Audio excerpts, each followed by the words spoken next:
Hello guys, welcome to 1000xRESIST reviewing the VODs, I guess, something like that.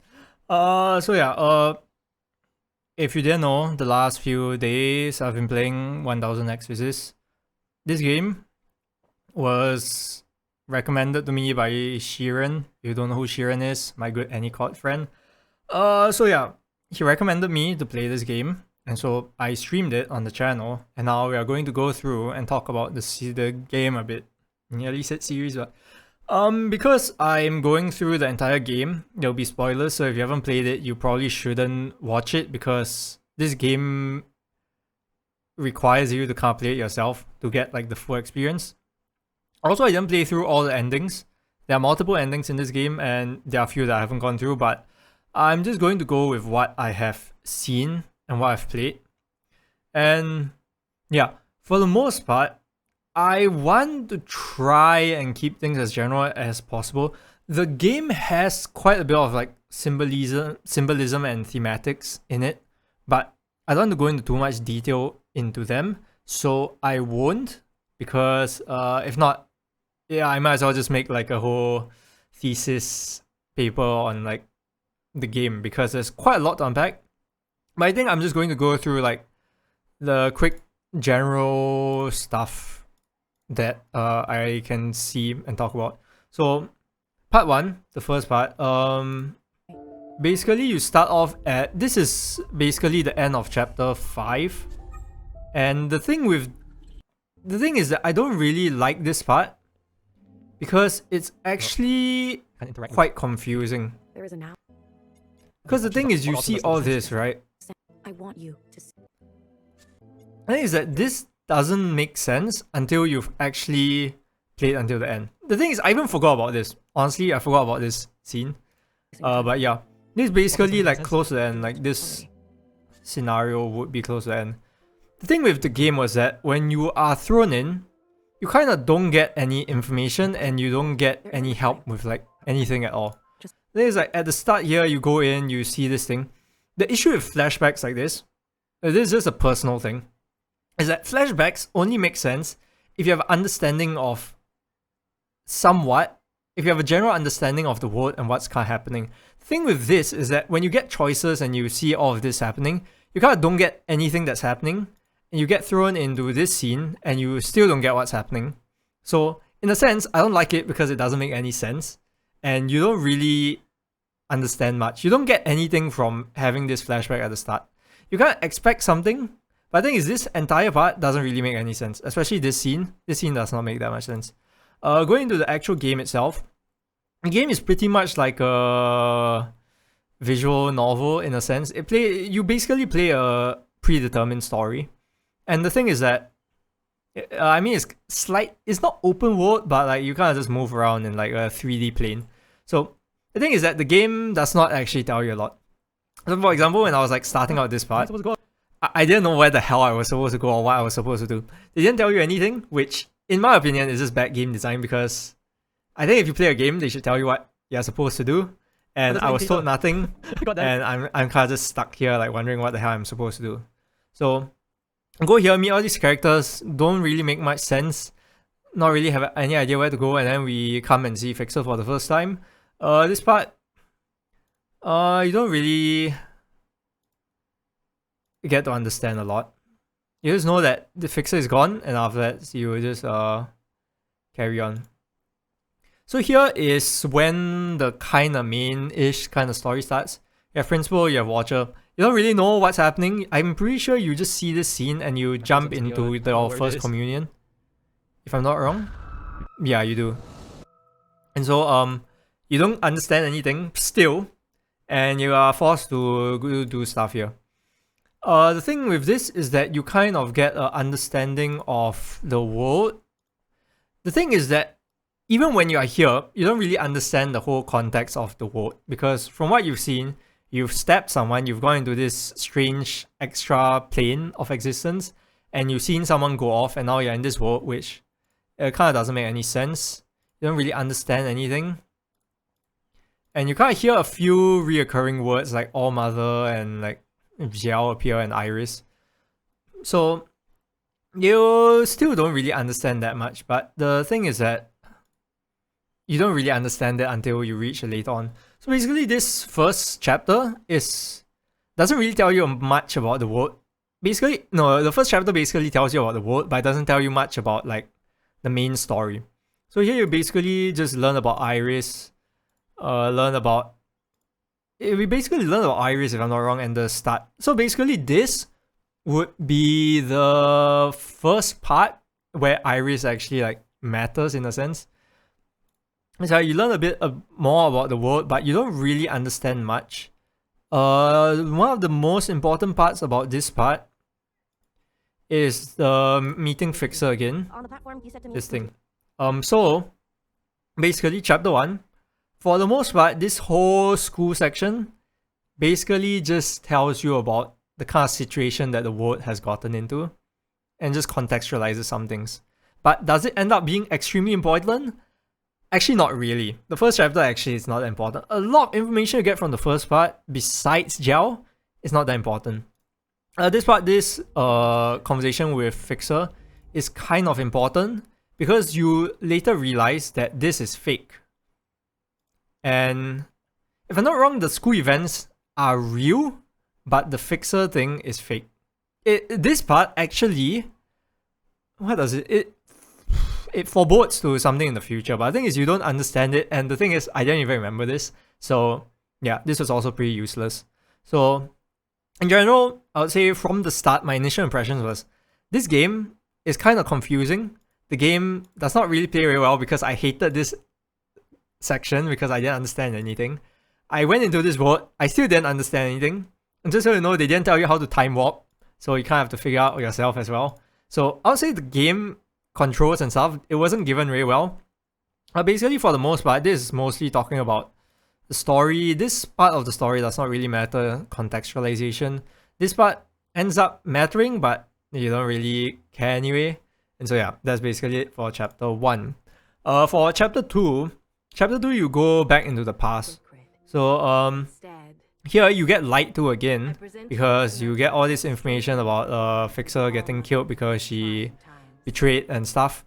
The truth is that when you reach the end, you realize that All-Mother has nothing to do with this entire facility, and Principal is the ancient sister, and yeah, this whole world is basically being controlled. So yeah, you get to talk a lot with the sisters. Talking with the sisters is good in terms of helping you understand a few things later on. Basically, it helps you understand about the characters and how like each character, the sisters, the shells, how each of them work. And it just tells you a bit of information about like this world in general. So talking with the sisters gives you some information. If you don't want to talk with them, I don't think it affects that much, but it really does help to talk with them because you get a bit of information. At this point, you also get the map. The thing is that the map is super useless because it's a terrible drawn map. It's a terribly drawn map. And yeah, you don't really... It doesn't really tell you how to get to places. So the map is nice in a sense, but it's also pretty useless. The waypoints were a lot more useful. So here you get the Second Communion. Second Communion is, if I'm not wrong, actual Iris backstory as well. Basically, this Second Communion, you'll do it with BBF. And this whole second story basically tells you about a bit of the backstory between Iris's mom and dad, as well as Iris before she became the All-Mother, basically. This part is important because it kind of preludes a bit about Iris's parents, and Iris's parents actually end up playing a part later on. Iris' backstory, not exactly that important though. This story actually, while it is from the point of view of Iris, main point is actually the parents. Also, compared to the first chapter, they use a first-person view here. Basically, for each chapter, they change the perspective depending on like the stage and like what they're trying to convey. But yeah, I mean, it is pretty good. But then after this whole thing happens, you just have some chit-chat. And yeah, I think for the most part, there's not much else in this thing. You basically talk to Principal a bit about what you see, whether Bang Bang Fire should be killed. the main reason why Principal wants you to talk about whether they are like against All Mother or whatever is because Principal does not like All Mother and she's kind of trying to like overthrow them, so she's trying to see who she can keep and who goes. So yeah, that's basically the whole point of making Watcher commune with each of the sisters. So yeah, this part mostly about the parents, not that much about Iris, and yeah, that's basically it. Not that important as well. Basically sets up a few things. Part 3. This one is with... Let me recall. This one should be with... Her eyes go blank. What is this part? Creaky voice comes out of her mouth. And what is this part again? Double check. This is the All Mother's birthday, if I'm not wrong. This is the All Mother's birthday, yes. Inhale. This thing... Basically, this is just mostly talking about... If you talk to the sisters during this period as well, mostly understanding the kind of characters and the world they live in. Not that important. We can go to the commune from here. This one is with Healer. And this one is basically the story of how Iris got to the facility anyway. And how, how is it? Basically Iris's life in the facility. And how she, basically all these Johnson people, all these suited people. So this part is important in understanding that this whole world, this place that they're living in, the Orchard, it's not actually made by Iris. It's actually like these, it's the Pacific 50, these guys who are like the last survivors of the world. So what you learn here is that Iris actually hates all these people. She feels controlled and stuff. She was like, she left just to be caged again, and then she was like, and then she hates all these guys, so she actually gets every single one of these people killed. The start of basically All Mother and how she broke off. So Iris, basically, she was like, oh, I'm gonna make my own clones. She made clones, and you have the first Watcher, the youngest, and the sort of stuff that went on. Now that the youngest, the first Watcher, basically committed a crime. She's the ancient sister, and all her sisters died, and that's why Iris excommunicated them to this area, and then she left on her own. So yeah, this basically is the backstory of the facility, backstory of the ancient sister, and kind of the story of like what this whole thing is. Kind of alludes to Principal being something more, but not really. If you actually looked at the graves, you would see that there were only 4 graves, if I'm not wrong. I think it's here. Yeah, you could see there were only 4 graves, and then you see here that the youngest doesn't die. So the youngest has to be somewhere. And so yeah, it kind of alludes to some stuff. I think this chapter is actually one of the more important chapters in terms of helping understand and setting up a few things. But yeah, I think in terms of the sisters, not that much. Anyway, I'd like to go back to like chapter 2 for a bit. Here's where the thematics come in. I don't want to talk about it too much. Iris is Hong Kong Canadian. I actually don't know where they are. I don't know if they're in, like, her parents moved to Canada or America. But this is basically like American Chinese sort of thing. And yeah, there's a lot of like Asian kind of influence in this game. Because her parents are Chinese, from Hong Kong. So there's a lot of Hong Kong issues. This was released after like, remember the whole Hong Kong incident a few years back? This was released after that, so there is like some of the Hong Kong riot stuff. If I'm not wrong, it's actually aligned with the timeline somewhat. So yeah, so this basically has a few things with like American Asian, the sort of like discrimination, the sort of life you have to live when you move to a new country, that sort of stuff. So there's some thematics there. This one is sort of preluding to a lot of Iris stuff and gives you information about the world. Chapter 4. This is chapter 4. This chapter is the new Fixer chapter. And during this time, there's the occupant issue happening. So the whole occupant thing happens, and you end up having to commune with Noah. This one is a very confusing chapter because this location doesn't make sense. A lot of the things that happen here doesn't make sense. But the thing is that this chapter 4, for like this early part, basically is alluding to the truth behind occupants. The thing is, this chapter is super confusing. because there's like riddles and stuff. This chapter basically does not make much sense. It's very hard to understand because a lot of the things here don't really make sense. You just have to play along with it. But the truth is you don't really get much out of it except for this ending part when you learn that Iris basically communicates with the what? I forgot. She basically is in cahoots with the occupants. But instead of that, it's actually the occupants are kind of using Iris. So this is the part where you kind of learn that Iris actually is in cahoots with the occupants. And the thing is, with all the information that Principal had been feeding them, they learn that occupants are bad things and Iris is good, and they learn now that because she worked with the occupants, Iris is not good. And so you have a whole issue here with all the stuff that happens. While it talks about the occupants and stuff, you don't really get to understand it that much. Basically, this whole occupant stuff doesn't matter until the final chapter, which, yeah.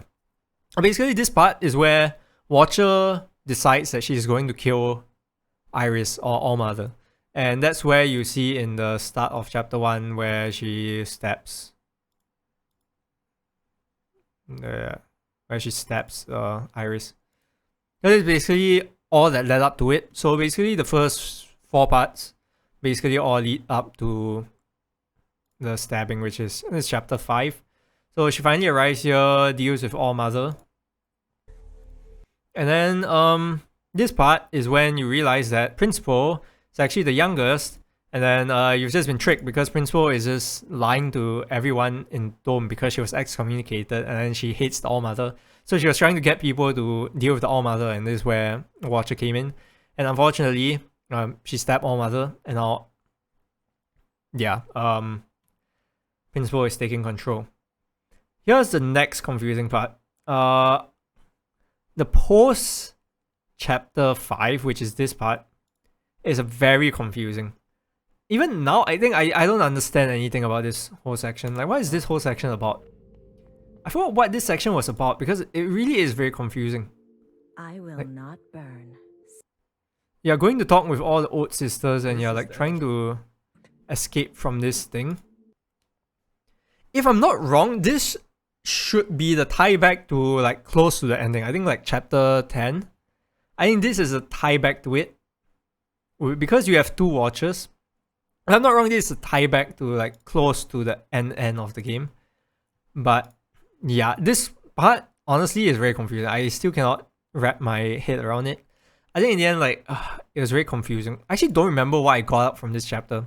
Because it doesn't really make much sense. This part, like the post chapter 5 actually like doesn't make much sense to me. After chapter 5, you become a new character. And then you learn about the old town. And this basically, I think this is a few years into the future after Watcher had stabbed Iris. So you learn about the situation that is happening right now. You learn that Principal has taken over. You see this underground section, which actually has always been here, but you don't really see. And you're only introduced to this part afterwards. You learn about the old guard, the new guard, like the old sisters, new sisters, bartenders, stuff like that. And then, what this part basically does. This part basically, this was after Bartender got shot. So you are in Old Town, you learn all this stuff. Bartender gets shot, and then you're like, alright, Principal has to go. Principal is not helping this. How did you learn of this? Because of the dreams or something. Actually, I don't remember why. Is this because Bartender got shot? I actually don't remember. Why does Blue act the way she does? That's why I said, this series is quite confusing sometimes. I feel like I'm missing a lot of stuff again.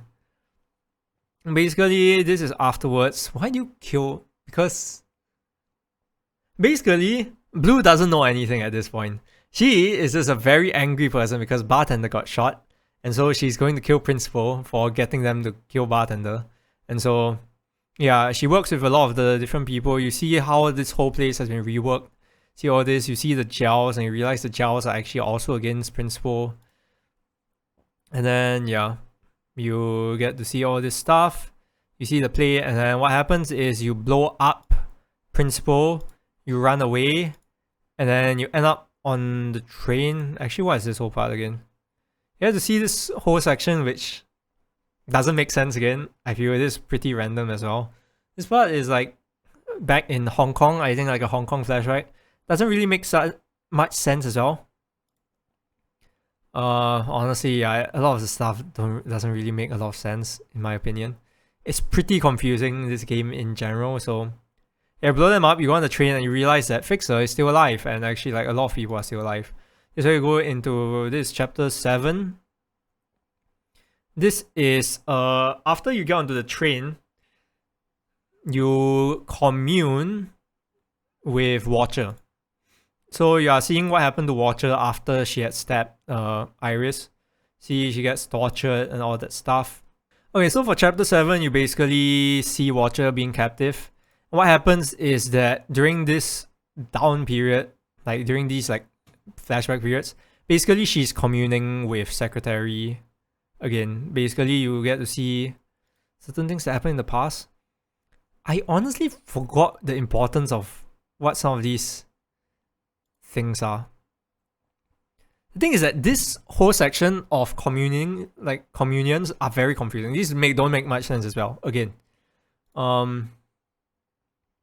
yeah, this part to me doesn't make much sense. Again, it's just super confusing. I think you learn about what happened after Iris left. This is the parents, and then I think you learn about like this is the part where you see the issues that Iris and her parents are having after Iris had left. So basically, after Iris killed all the Pacific 50 and she took over, the issues she faced and the issues that her parents faced after she left and the world is dying, because they're also immune. So this is what these communions are about.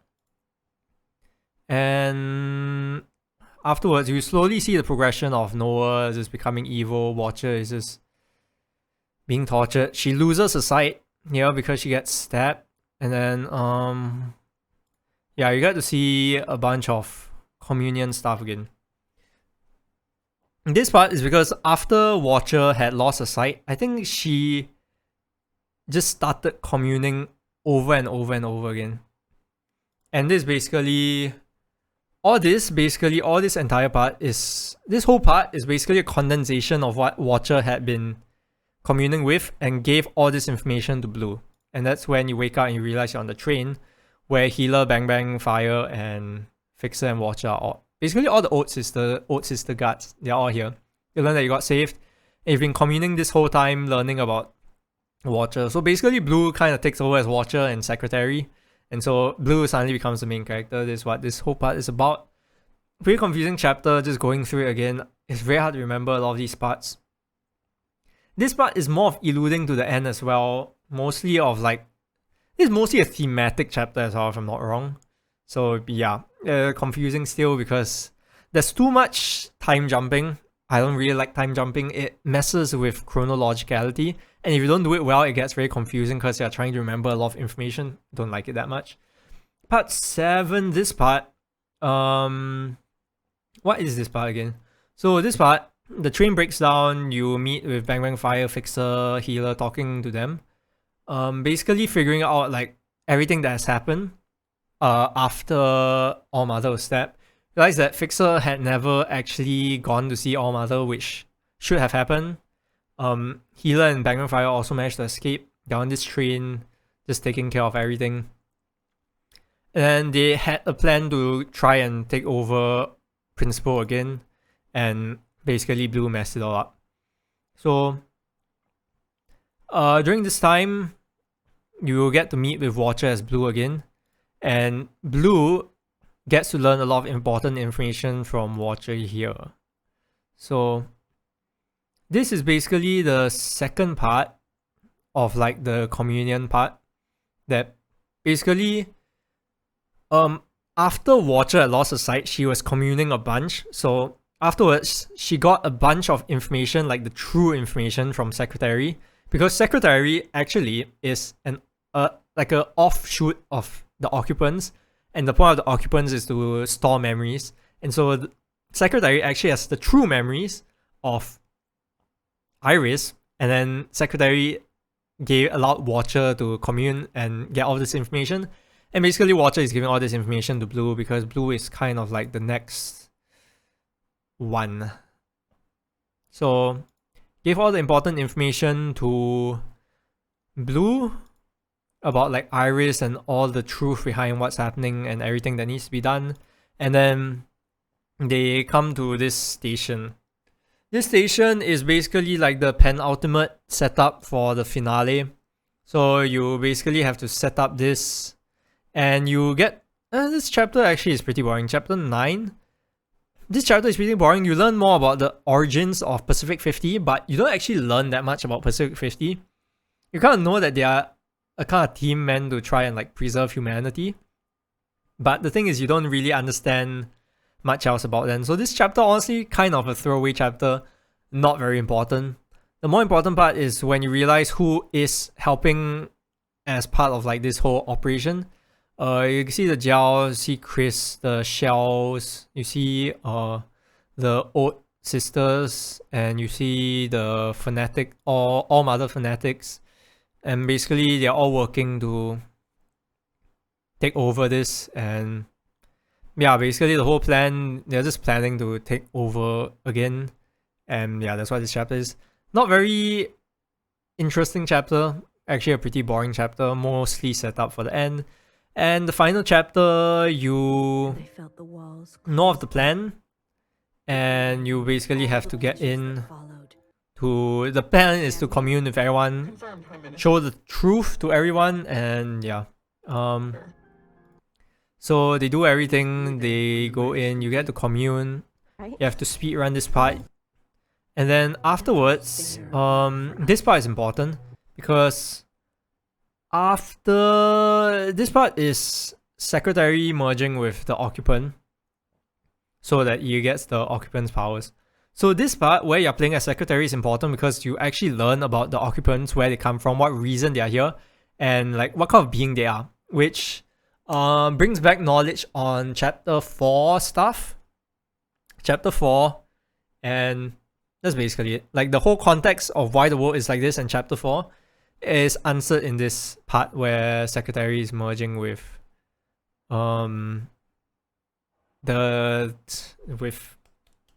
occupant main body.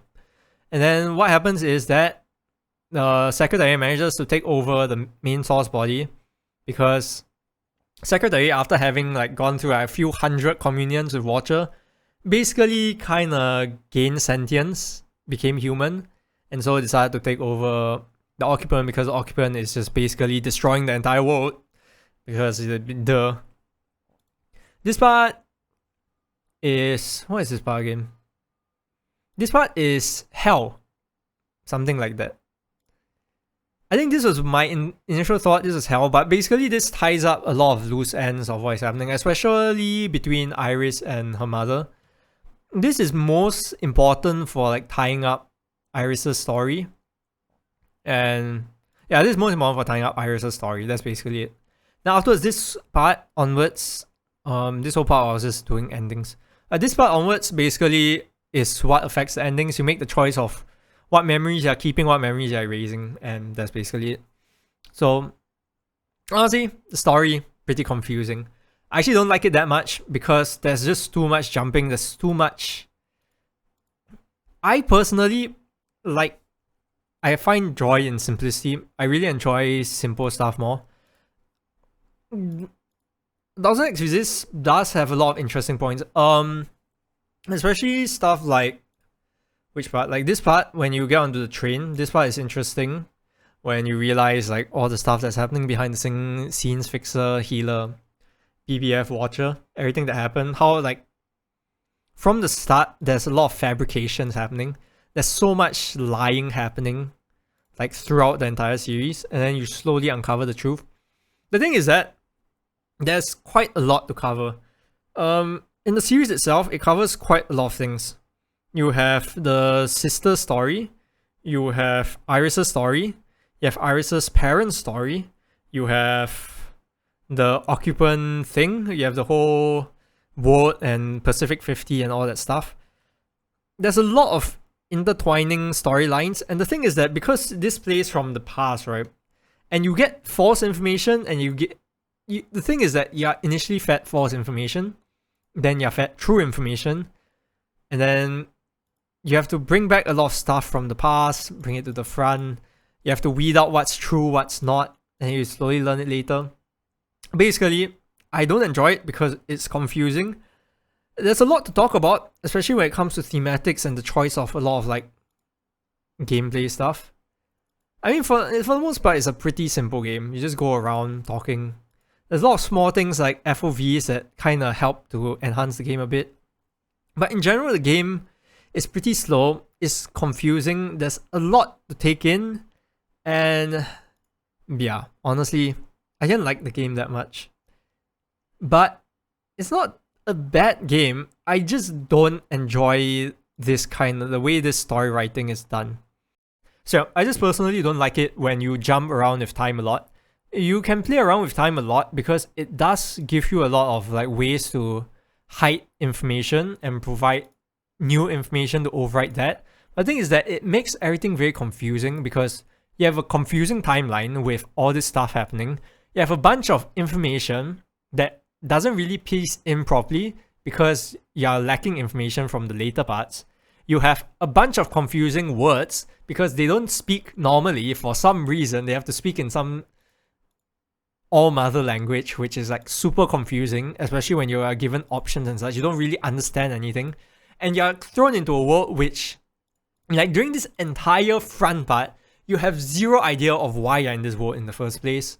So yeah, there's a lot of parts that, in the sense that this game is a kind of fragmented game is the best way to put it. You're given a lot of shards to piece together. And the thing is you have to slowly piece them together because there's a lot. But the thing is that while the issue is that while you are supposed to piece them together, there's everything in the game is very foreign. You're in a foreign world, you're in a sci-fi world. It's not the normal world you live in. For the flashbacks, it kind of makes sense. This whole flashbacks parts are fine. But the thing is, you later realize that like some of them are not even real and they are just fabricated as well. It's just all around confusing. And so that's one of the main reasons I don't like it. I think the game, I mean, like I said before at the start, like it's very confusing because the game controls are not that good in the first place. But I mean, it doesn't really end up affecting the story. But the thing is, I don't really enjoy the story that much because it is just, in general, a very confusing, fragmented kind of game. And I don't like piecing together stuff. Just because I can do it doesn't mean I like doing it. And personally, with all this stuff, especially Chapter 4, I hate Chapter 4 because this part really doesn't make any sense. It's super confusing. They're using occupant jargon and it's so hard to understand anything that's taking place. I really don't like it. I think later on, it was more interesting. I think after I would say later half of chapter 6 onwards. Like after chapter 6 ended, I think it got interesting. I'd say this part, when you suddenly go into blue, this part is confusing as well. Because they are suddenly adding an extra layer to it because suddenly you have the shells and the miscellaneous. When you weren't introduced to this before, you're introduced to it halfway through the game. This is confusing. This part is honestly interesting. I actually quite enjoy like this part. I think this which chapter is this? Basically the communion with Watcher. I think this part was quite confusing as well, but it kind of ties into like a lot of like the past stuff. But you don't really understand this situation. But this train part was actually pretty interesting, I would say. This part was probably, I think, one of my favorite. I think this is my favorite section of the game. When you get to commune with Watcher again, learn all this information about like the truth. Basically, this is where the truth actually came out, this part, which is why this part is really important. And then this part, kind of like chapter 9 was just a setup. It was pretty boring. And chapter 10, the penultimate, pretty confusing, especially like this hell part, which like this part honestly, pretty confusing. I don't really know why this part exists. I'm actually pretty confused. If I'm not wrong, this is hell though. Or something like that. Actually, is it even hell? I have no idea, honestly. But yeah, at the end of the day, the game I can see what the game is trying to do. There are a lot of things that the game is trying to do. In a sense, the best way I can put this game is that it's similar to something like Hoseki no Kuni. It's a lot about talking about life, like life ideas in general, connections with people. In a sense, it's pretty similar, but the way they did it is very different. In a sense, like the idea to me is the same. You are thrown into a kind of foreign story without much understanding of the world itself, and you slowly learn parts of it as you progress into the story and learn about how the past affected everything as well.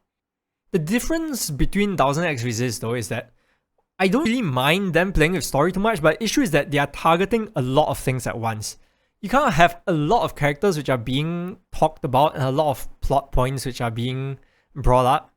And that's one of the main reasons I don't like what 1000xRESIST, because you kind of get a lot of information. And the thing is that in general, like for anything that I read or watch or like consume any media or anything, I don't like being overloaded with information. And the thing is that information overload is fine, but when you're overloading information that is not common sense to you, considering that 1000xRESIST is set in a sci-fi world with a bunch of like weird words being used, you have a bunch of like weird concepts which are being used, it makes everything complicated. And while it is understandable, I just don't personally enjoy it, which is why I didn't really enjoy 1000xRESIST that much. Also, there are a lot of themes that get carried as well. Doesn't really end up like... In the end, I think some people will have a huge impact from this game, but the way that the game played to me, I didn't enjoy it enough. And I think after, like, I'm recording this like right like the day after I finished the game, there's not really anything that stands out to me.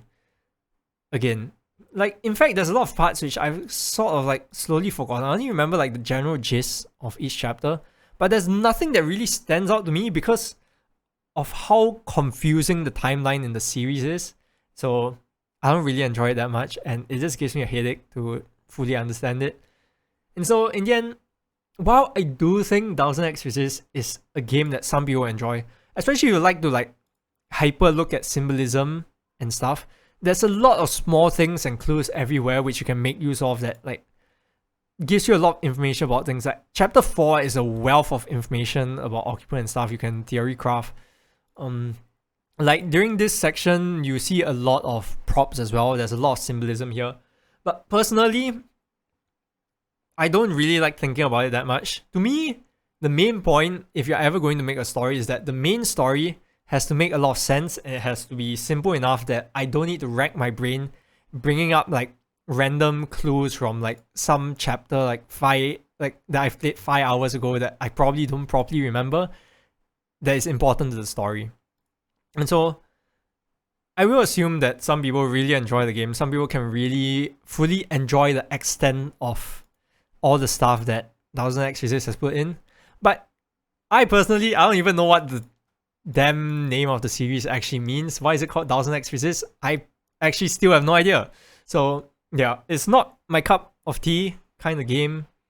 And so yeah, I don't really like it that much. Shirenn kind of messed up on this. I don't know why he thought I would enjoy this game. I really don't understand. I don't know what he saw in the game that he thought I would enjoy, because he knows my manga taste well, but somehow he cannot... Like, I like story... Like, in general, even outside of manga, you can get me a story that's similar to the type of taste I have in manga, it's probably fine. So, I don't really get what he saw in 1000xRESIST that he thought that I would enjoy, because he does give me good manga to read. So, I don't really understand where it came from, but yeah. In the end, not really my cup of tea. I don't really enjoy it that much. I feel like there are a lot of parts which ended up just being confusing. I think everything was tied relatively well, but there's quite a few things that also don't really make much sense. For example, like in this part, like the miscellaneous shells, them being introduced halfway through the series and suddenly becoming important, to me is pretty weird also. So yeah, honestly, Pacific 50 also wasn't super talked about. They can't appear to like give you information on the series, but also they aren't really tied up or end up being that important in the end as well. It's mostly just to tell you about the kind of like the facility that they're living in, which is the main point of the Pacific 50. So I feel like there's still loose ends in the series. there's a lot of confusing stuff, a lot of things that you cannot fully remember. And so yeah, I really enjoyed the game, but if you do, or if you want to check out the game, you can just watch me play it, I guess. To me, I don't really enjoy it that much. It is a story game, so it is subjective. Some people would enjoy it. And then really, if you actually slowly look through like each part, talk to every sister, you can really piece together really interesting, like, the series probably ends up pretty interesting if you're willing to take all the information, slowly piece them together, draw out the symbolism in all the few, like, all the tiny things in the series. But yep, I didn't like it that much. So yeah, that's it for 1000xRESIST. I won't be playing it anymore, probably won't be playing a game anytime soon as well. But yep, that is it for this review. Shirenn should stop giving me games, or at least he should get to understand my taste in games before he gives me another game. But that's it for this review. I'll see you guys again when the next contract season starts, probably. Or when I have something to talk about, maybe a HPR review. But not probably. If you watch HPR reviews, you probably won't be watching this anyway. I yapped on too long. I'm going to see you guys again whenever. Bye bye.